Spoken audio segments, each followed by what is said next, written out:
11월 17일 수요일 삶의 기적을 일으키는 30분 예배를 시작하도록 하겠습니다. 하나님께서 오늘 우리에게 주신 말씀은 사도행전 2장 4절에서 11절까지 말씀입니다. 이 말씀 제가 봉독하도록 하겠습니다.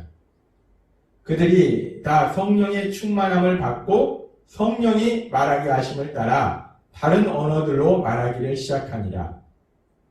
그때에 경건한 유대인들이 천하 각국으로부터 와서 예루살렘에 머물러 있더니 이 소리가 나매 큰 무리가 모여 각각 자기의 방언으로 제자들이 말하는 것을 듣고 소동하여 다 놀라 신기하게 여겨 이르되 보라, 이 말하는 사람들이 다 갈릴리 사람이 아니냐? 우리가 우리 각 사람이 난고 방언으로 듣게 되는 것이 어찌 되느냐? 우리는 바데인과 메데인과 엘람인과 또 메소포타미아, 유대와 갑바도기아, 본도와 아시아, 부르기아와 밤빌리아, 애국과 및 구레네에 가까운 리비아 여러 지방에 사는 사람들과 로마로부터 온 나그네 곧 유대인과 유대교에 들어온 사람들과 그레데인과 아라비아인들이라. 우리가 다 우리의 각 언어로 하나님의 큰 일을 말함을 듣는도다 하고. 아멘. 오늘 이 시간 하나님께서 우리에게 주신 말씀을 듣기 전에 잠시 기도하는 시간 갖도록 하겠습니다. 하나님 아버지 감사합니다. 오늘도 저희들 사랑하시고 저희를 만나주시고 저희에게 말씀하시니 감사합니다. 하나님 아버지 오늘도 주시는 말씀을 통해서 저희가 진리를 깨닫게 하시고 그 진리를 믿게 하시고 그 진리의 말씀에 순종함으로 인해서 하나님의 기쁨과 하나님의 영광을 나타내며 하나님께서 예비하신 그 놀라운 역사들을 마음껏 체험하는 저희 모두가 될 수 있도록 은혜 베풀어 주옵소서. 예수님의 이름으로 감사하며 기도드리옵나이다. 아멘.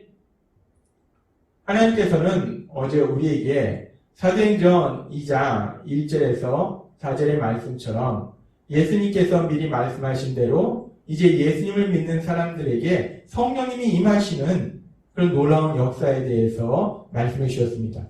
그리고 그렇게 성령님이 임하시는 그 역사를 통해서 하나님께서 우리에게 말씀하실 때 우리에게 성령님이 임하실 때 성령님이 우리에게 임하신다는 가장 분명한 증거가 무엇인가? 그 부분에 대해서 우리에게 말씀해 주셨어요. 그러면서 그렇게 사도행전 2장 1절에서 4절의 말씀은 그렇게 오순절날 예수님께서 말씀하신 대로 그들에게 성령님이 임하시고 즉 그들이 성령 침례를 받고 그리고 성경은 계속해서 사도행전 2장 4절에서 이렇게 말씀하십니다. 그들이 다 성령의 충만함을 받고 성령이 말하게 하심을 따라 다른 언어들로 말하기를 시작하니라 라고 말씀합니다. 사도행전 2장 2절과 3절의 말씀처럼 초자연적인 현상과 더불어서 성령님이 그들에게 임하세요. 성령 침례의 놀라운 역사가 일어납니다. 그렇게 성령 침례의 역사가 일어난 이후에 이제 그들이 성령 충만해져서 지금 말씀해 보니까 각기 성령께서 말하게 하심을 따라 각기 다른 언어들로 말하기를 시작하니라 라고 말씀합니다. 예수님을 믿는 사람들이 성령 충만해져서 자신들이 배우지도 않은 다른 언어들로 말하는 것을 우리가 볼 수 있습니다. 우리가 이 사도행전 2장에 나오는 오순절날 성령님이 임하시는 이 사건을 통해서 우리는 이 사건 속에서 두 가지 아주 놀라운 역사가 함께 일어나고 있음을 볼 수 있습니다. 오순절날 성령님이 임하시는데 그 성령이 임하시는 그 과정 속에서 두 가지 사건이 아주 중요한 사건이 함께 일어나고 있는데 그 두 가지 사건 중에 한 가지는 무엇이냐면 성령 침례의 역사가 일어나는 것입니다. 예수님을 믿지 않던 사람들에게 이제 성령님이 역사하셔서 그들을 예수님을 믿게 하시고 그리고 그들의 삶 속에 성령님이 내주하시는 그런 성령 침례, 그 성령 침례의 역사가 그들의 삶 속에 일어나고 있는 거예요. 그렇게 이 사도행전 2장에 나오는 오순절날 성령님이 임하시는 그 사건 속에서 일어나는 두 가지 큰 사건 중에 하나는 성령 침례의 사건입니다. 성령 침례의 역사가 일어나는 거예요. 그리고 그렇게 성령 침례의 역사만 일어날 뿐 아니라 또 한 가지 아주 중요한 역사가 일어나는데 그것은 뭐냐면 그렇게 이제 성령 침례를 통해서 성령님이 그들 안에 거하시는 사람들이 성령 충만해지는 그런 역사를 체험한다는 거예요. 성령님이 그들의 마음을 인도하시는, 그들의 마음속에 가득해지시는 그런 역사가 일어난다는 겁니다. 우리가 살펴본 사도행전 2장 4절의 말씀, 우리가 살펴봤던 사도행전 2장 4절의 말씀에 보면 그들이 다 성령의 충만함을 받고 성령이 말하게 하심을 따라 다른 언어들로 말하기를 시작하니라 라고 말씀합니다. 성령님이 그들에게 임하셨을 뿐만 아니라 또 하나의 놀라운 역사가 있는데 성령 충만해졌다는 거예요. 그들이 성령 충만해지니까 성령님의 인도하심에 따라 성령님이 말하게 하심에 따라서 자기가 배우지도 않은 다른 언어로 말하는 것을 볼 수 있습니다. 우리가 성령님의 역사하심에 따라서 거듭남으로 인해서 성령 침례를 통해서 성령님이 우리 안에 거하세요. 우리 안에 함께 하십니다. 그런데 그럼에도 불구하고 우리는 여전히 죄를 지으려는 성향을 가지고 있는 원죄를 지는 연약한 존재라는 거예요. 그렇기 때문에 우리 안에서는 여전히 내 생각과 내 능력으로 살려고 하는 그런 옛사람의 모습과 이제 성령님이 우리 안에 거하시기 때문에 그 성령님의 인도하심과 성령님의 능력으로 살려는 그 두 가지 모습이 계속해서 갈등을 일으킨다는 거예요. 근데 우리가 성령 충만해지면 성령님의 역사하심이 우리 마음을 가득 채우면 어느 순간부터는 내 생각이나 내 능력으로 살아가는 것이 아니라 성령님의 인도하심에 따라서 성령님이 주신 능력으로 세상을 살아간다는 거예요. 지금 사도행전 2장 4절의 말씀이 바로 그 말씀이에요. 예수님을 믿는 사람들이, 제자들이 성령 충만함을 받으니까, 성령 충만해지니까 자신들의 능력 속에는 다른 언어를 배운 적이 없기 때문에 예를 들어서 지금처럼 영어라든지 프랑스어라든지 중국어라든지 일본어라든지 그런 언어들을 배운 적이 없기 때문에 그런 언어로 말할 수 없어요. 그런데 그런 언어를 배우지도 않았던 그 예수님을 믿는 사람들, 제자들이 그렇게 다른 언어로, 다른 나라 말로, 영어로, 중국어로, 일본어로, 프랑스어로 말을 하는 거예요. 하나님이 이루신 큰 일에 대해서 말하고 있는 겁니다. 성령 충만해지니까 성령님의 인도하심에 따라서 성령님이 주신 능력으로 살아가는 아주 귀하고 신나는 모습을 우리가 볼 수 있습니다.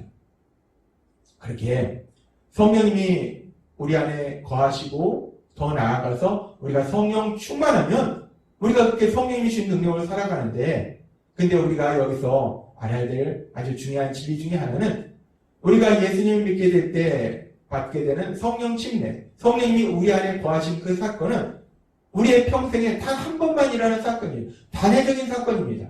그렇게 성령님이 우리 안에 오신 건 한 번밖에 없는 사건이에요. 그런데 그렇게 우리 안에 오신 성령님, 그 성령님이 우리 마음을 가득히 채우시는 성령 충만함을 받는 그런 일들은 우리 삶 속에 수시로 일어나야 될 일이라는 거예요.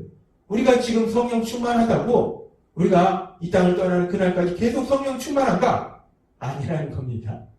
우리가 지금 성령 충만하다고 우리가 계속 성령 충만한 것이 아니고 우리는 또 어느 순간에 내 생각과 내 능력으로 살아간다는 거예요.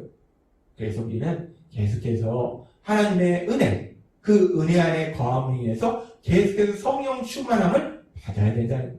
성령 충만함은 단회적인 사건이 아니라 우리의 삶 속에 계속해서 반복적으로 일어난 사건이다 라고 하나님 우리에게 말씀하십니다. 그렇게 오순절날 이 두 가지 성령 침례의 그런 역사와 또 성령 충만함을 받는 그 역사, 이 두 가지 역사가 동시에 함께 일어나게 되는데, 그러면서 우리가 이 말씀을 조금 더 깊이 살펴보면 그렇게 이제 성령 충만함을 받았을 때, 이제 예수님을 믿는 사람들이 성령 충만함을 받는 모습에 대해서 이제 처음으로 기록되어 있는데, 그 성령 충만함을 처음으로 받았던 그 예수님을 믿는 사람들, 제자들의 모습 속에 나타나는 게 뭐냐면 각기 다른 언어로 말하는 거였다는 거예요. 각기 다른 언어로 말하는 것을 사도행전 2장 6절은 이렇게 말씀합니다. 이 소리가 나매 큰 무리가 모여 각각 자기의 방언으로 제자들이 말하는 것을 듣고 소동하여 라고 말씀합니다. 이 각기 다른 언어로 말하는 것을 방언으로 말했다라고 얘기합니다. 즉 성령 충만해지니까 방언으로 제자들이 말하더라는 거예요. 근데 사실 여기서 말하는 방언은 고린도전서 12장에서 말씀하는 방언과는 차이가 있는 방언입니다. 고린도전서 12장에서 말씀하는 방언은 사람이 알아들을 수 없는, 하나님만이 알아들을 수 있는 그런 신비한 언어를 방언이라고 얘기해요. 근데 사실 사도행전 2장에 나오는 이 방언, 성령 충만해져서 제자들이, 예수님 믿는 사람들이 했던 그 방언은 다른 사람들이 알아들을 수 없는 신비한 언어가 아니라 자기가 배우지 않은 다른 언어예요. 외국어예요. 지금식으로 얘기하면 영어로 말하는 것이고, 영어를 배우지 않았는데 영어로 말하는 것이고, 프랑스어로 말하는 것이고, 일본어로 말하는 것이고, 중국어로 말하는 것이고, 지금 사도행전 2장에서 말씀하는 방언은 고린도전서 2장에서 말씀하는 방언과는 사실 다르다는 겁니다. 근데 어찌되었든 여기서 중요한 것은 무엇이냐면, 예수님 믿는 사람들이, 제자들이 성령 충만해지니까, 그 성령 충만해지니까 나타나는 첫 번째 현상이 뭐냐? 방언이 들어가는 거예요. 성령 충만해지니까 방언을 하더라. 그래서 어떤 사람들은 얘기합니다. 아, 성령 충만함을 받으면 방언을 하는구나. 근데 이렇게 성령이 임하시고 성령 충만할 때 방언하는 모습이 여기만 나타나는 것이 아니라 사도행전에 보면 또 이곳저곳에 나타나는 모습이 있어요. 베드로가 고넬료 집안에 가서 하나님의 말씀을 전할 때 그들에게 성령님이 임하십니다. 사도행전 10장 44절 말씀. 베드로가 이 말을 할 때 성령님이 말씀 듣는 모든 사람에게 내려오시니 베드로와 함께한 온 할례받은 신자들이 이방인들에게도 성령 부어주심으로 말미암아 놀라니 이는 방언을 말하며 라고 말씀합니다. 이 성령이 임하시니까 그들이 방언을 하더라는 거예요. 또 이런 모습이 있는데, 바울 사도가 에베소 지역에서 예수님 믿는 사람들에게 안수할 때, 사도행전 19장 6절 말씀, 바울이 그들에게 안수함에 성령이 그들에게 임하심으로 방언도 하고 라고 말씀한다.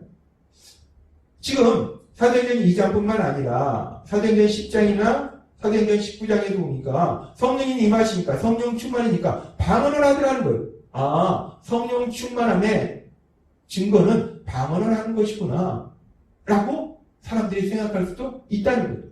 그리고 어떤 사람들은 성령 충만함의 증거는 고린도전서 12장의 말씀처럼 은사를 받는 것이다 라고 말하기도 해요. 그래서 하나님께서 오늘 이 시간, 그렇다면 우리가 이제 성령 침례를 받고 하나님의 은혜로 성령 충만해지는데, 성령 충만함의 분명한 증거가 무엇인가? 그 부분에 대해서 우리에게 다시 한번 말씀해 주십니다. 성령 충만함의 분명한 증거가 무엇인가? 하나님께서 우리에게 전에도 말씀해 주셨다시피 하나님이 우리에게 성령님을 주신 것은 우리가 하나님 나라의 삶을 살도록 하시기 위해서 성령님을 주셨다는 거예요. 근데 그 하나님 나라의 삶이라는 건 무엇이냐? 하나님의 뜻이 이루어지는 거예요. 근데 하나님께서는 우리에게 말씀하셨습니다. 예수님께서 십자가에 죽으심으로 하나님께서 우리를 죄에서 구원하실 때, 우리를 죄에서 구원하신 하나님의 뜻이 무엇인가? 그 하나님의 뜻 중에 가장 중요한 뜻에 대해서 하나님께서는 바울 사도를 통해서 로마서 8장 29절에서 이렇게 말씀합니다. 하나님이 미리 아신 자들을 또한 그 아들의 형상을 본받게 하기 위하여 미리 정하셨으니 이는 그런 많은 형제 중에서 맏아들이 되게 하려 하십니다 라고 말씀합니다. 하나님께서 우리를 죄에서 구원하신 가장 큰 뜻이, 목적이 무엇이냐? 우리가 그 아들의 형상을 본받게 한다는 거예요. 아들이신 예수님을 본받게 한다는 겁니다. 예수님을 닮도록 하시기 위한 거라는 거예요. 따라서 우리를 향하신 하나님의 뜻 중에 가장 중요한 것은 우리가 예수님을 닮는 사람으로 변화되는 거예요. 하나님 나라의 삶을 산다는 것은 하나님의 뜻이 이루어지는 것이고, 그 하나님의 뜻은 우리가 예수님을 닮는 사람으로 변화되는 것이기 때문에 결국 우리가 하나님 나라의 삶을 산다는 것은 우리가 예수님을 닮는 사람으로 변화되어 가는 거예요. 근데 성령님은 우리에게 하나님께서 보내신 이유가, 목적이 무엇인가? 우리가 하나님 나라의 삶을 살도록 하시기 위해서 보내주셨다라고 말씀한다는 거예요. 따라서 우리가 생각해 볼 수 있는 결론은 무엇이냐면, 성령님을 하나님께서 우리에게 보내주신 것, 그래서 성령님이 우리 안에서 역사하시는 것, 우리를 성령 충만하도록 하시는 가장 중요한 목표가 무엇인가? 바로 우리가 예수님을 닮는 사람으로 변화되도록 하시기 위해서, 성령님이 우리에게 오셔서 하시는 많은 역사들이 있는데 우리가 성령 충만함을 받아서 그 성령님의 인도하심에 따라서 성령님의 능력대로 살아가는 가장 큰 목표가 무엇인가? 그것은 바로 예수님을 닮는 모습으로 변화되는 것이라는 것입니다. 따라서 우리가 성령 충만함을 받았다는 가장 중요한 증거가, 가장 분명한 증거가 무엇인가? 그것은 바로 우리가 예수님을 닮는 사람으로 변화되게 하는 것. 그것이야말로 우리가 성령 충만함을 받았다는 가장 분명한 증거가 되는 줄 믿습니다. 하나님은 오늘 우리에게 말씀하십니다. 우리가 이제 예수님을 믿고 이제 성령님이 우리 안에 거하시고 하나님께서 계속해서 우리에게 은혜를 주실 때 우리가 성령 충만해지는데 그렇게 우리가 성령 충만한 가장 분명한 증거가 무엇인가? 물론 성령 충만함으로 인해서 우리가 방언도 할 수 있을 것이고 아니면 우리가 또 어떤 치유의 역사도 일어날 수 있을 것이고 여러 가지 우리 삶 속에 그런 일들이 일어날 수 있겠지만은 가장 중요한 건 무엇인가? 가장 분명한 증거는 무엇인가? 성령 충만함을 받았다는 가장 분명한 증거는 우리가 예수님을 더욱더 닮아가는 사람으로 변화되어 가는 것. 그것이야말로 가장 분명한 성령 충만함을 받은 증거임을 믿습니다. 하나님께서 우리에게 보내신 그 성령님이 우리 안에서 역사하심에 의해서 날마다의 삶 속에 그 예수님을 더욱더 닮아가시는 그렇게 변화되어가는 복을 누리시는 여러분이 되시길 주님의 이름으로 축원합니다. 기도하겠습니다. 하나님 아버지 감사합니다. 오늘도 주신 말씀처럼 성령 충만함을 받은 가장 분명한 증거는 우리 예수님을 닮는 사람으로 변화되어 가는 것이라 말씀하셨사오니 날마다의 삶 속에 성령 충만함 받아서 우리 예수님을 더욱더 닮아가는 복을 누리는 저희 모두가 될 수 있도록 은혜 베풀어 주옵소서. 예수님의 이름으로 감사하며 기도드리옵나이다. 아멘. 이 시간도 하나님께서 우리에게 주신 말씀을 묵상하면서 조용히 기도하는 시간 갖도록 하겠습니다.